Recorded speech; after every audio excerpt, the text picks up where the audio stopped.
বাজে এখন 10টা 42, এখন আজকে ভিডিও শুরু করিনি। তো এখন ডাইরেক্ট চলে যাচ্ছি চুল কাটার জন্য। বাড়ি থেকে হাঁটতে হাঁটতে এই সেলুনে যাওয়া যায়, যে সেলুন বাইকটার ওই পারে, আর এই যে বাড়ি। সেলুন চলে আসছি, সেলুন ফাঁকা, কেউ নাই। বউ তো চলে আসছে। কি করতেছিস? তুই কি ক্যামেরাম্যান নাকি? তোরটা আমি কাটে দিই। ডাক দিয়া যা। তো আমি আর ভূত চলে আসলাম। এখন মনে হয় সে খাইতে গেছে নাকি, সেলুন বেলা খাইতে গেছে মনে হয়। আর খাওয়া দাওয়া করে চুল কাটতে হবে, এমন খালি গা হবে না তো এই গেঞ্জিতে সব চুলগুলো ঢুকে যায়, এইটুকে ঢুক আর বেরোয় না। বাড়িতে গেঞ্জি ধুলে পরও আর বেরোয় না। চুলটা এমন আছে, এখন কাটার পরে আবার দেখাচ্ছি।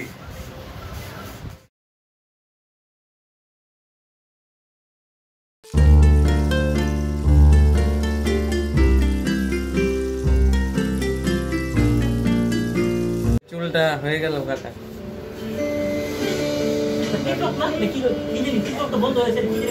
আমি তো বাড়িতে চুল আঁচড়াই না, প্রতিদিন চান করি, এক গাদা সরষের তেল দিয়ে এমন করে দিই, হয়ে গেল চুল কাটা কমপ্লিট। এখন গিয়ে বাড়িতে চান ঠান করে খাওয়া দাওয়া করে পরে আবার যাব বাউলে। চান করে তারপর খাওয়া দাওয়া করে চলে আসলাম ঘরে। এখন একটু রেস্ট করি।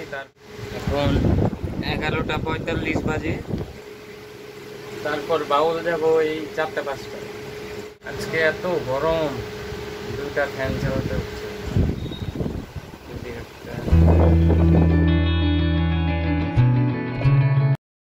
2 কেজি জাম নাকি? জাম মাখার নিয়ম যে কাঁচা লঙ্কা, যে লেবু। 250 গ্রাম তাই না? হ্যাঁ 250 গ্রাম কোথায়?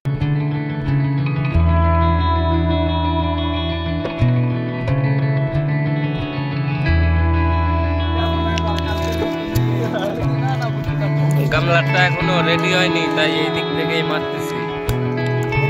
বুঝে খাইছে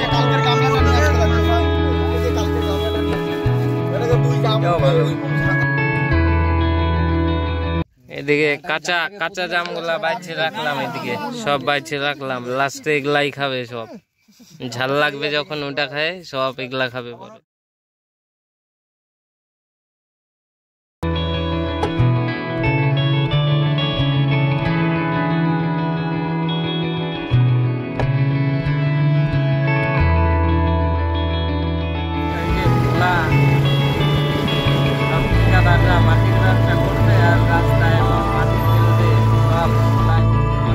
তেল ভরতে হবে, তেল পাম্প পার করে নিলাম এগিয়ে আসার সময়।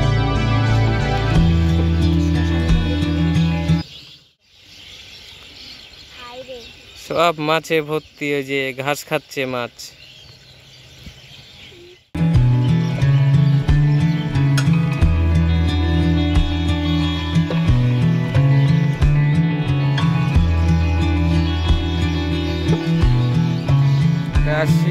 সতীপুকুর কালী মন্দিরটায়, আর এই যে পিছনে এটাতে, এই পুকুরটায় মাছে ভর্তি, সেই বড় বড় মাছ দেখা যাচ্ছে।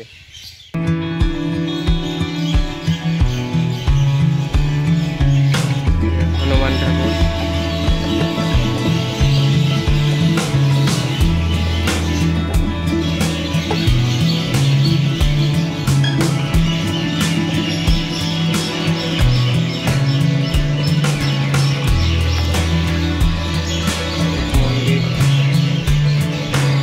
শিব মন্দির।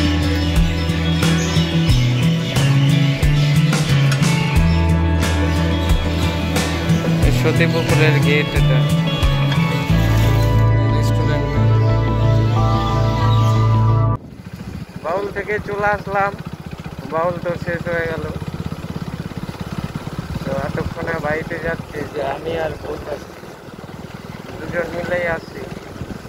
আজকে ছিল রূপাহারে, আর কালকে আছে ওইদিকে আমাদের দিকে মঠ দিকে। তো এখন বাড়িতে চলে আসলাম, আর বাড়িতে আসার পর দেখি 12টা 11 বাজে মাত্র।